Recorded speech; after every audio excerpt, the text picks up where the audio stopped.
Coming from the director who directed all the Hunger Games films, we have a new film directed by him called Slumberland, starring Jason Momoa, Marlow Barkley, Chris O'Dowd, and more. Let's jump in. A fearless young girl and a lovable outlaw explore a world where dreams come to life on an epic quest to find hidden treasure. So we've seen films like this before. Bridge to Terabithia, A Monster Calls. I would say those are better, but this is better than I've seen some of the critics take this film and decimate it, saying this is one of the worst I've ever seen. It's so boring and dull.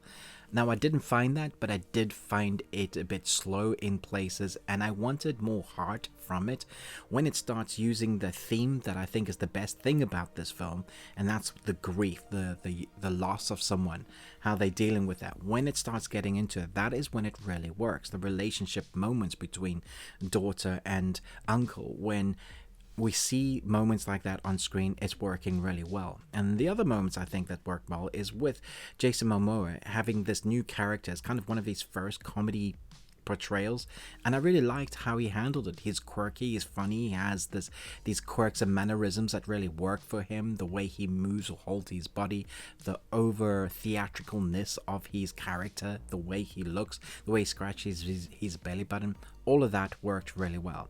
Unfortunately, it was the fantasy side of things that didn't quite work for me. I was waiting for those character moments, and I think that's because it's not as deep as it needed to be, and that's for adults watching this. However, if you're watching this as a family kind of one-time watch, as an escapism movie, I think for the most part you're going to enjoy this. It's adventure, it has some heart to it, it does the A to B thing, and our characters learn things along the way. The score is fun, visually pleasing. I think if you want to pick it apart, you totally can. Some of the CG just looks really iffy, but then some of it looks great. I love the costume design, the set design, all of that worked well. I just wanted more from it. It was disappointing in parts because I knew it could be so more. I got the feeling that reading the book would be better. But again, it's not awful, not by a long way. It's probably down the middle, which is what I'm going to give it.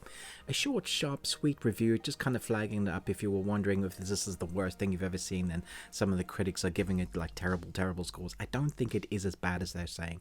I think it's fun to watch for Jason Momoa and the escapism and the heart of lost storyline that's in there. So I'm going to give this 2.75 Nicolas Cages out of 5. You got one. Thanks so much for watching, but most of all, until next time, live long and Tuesday.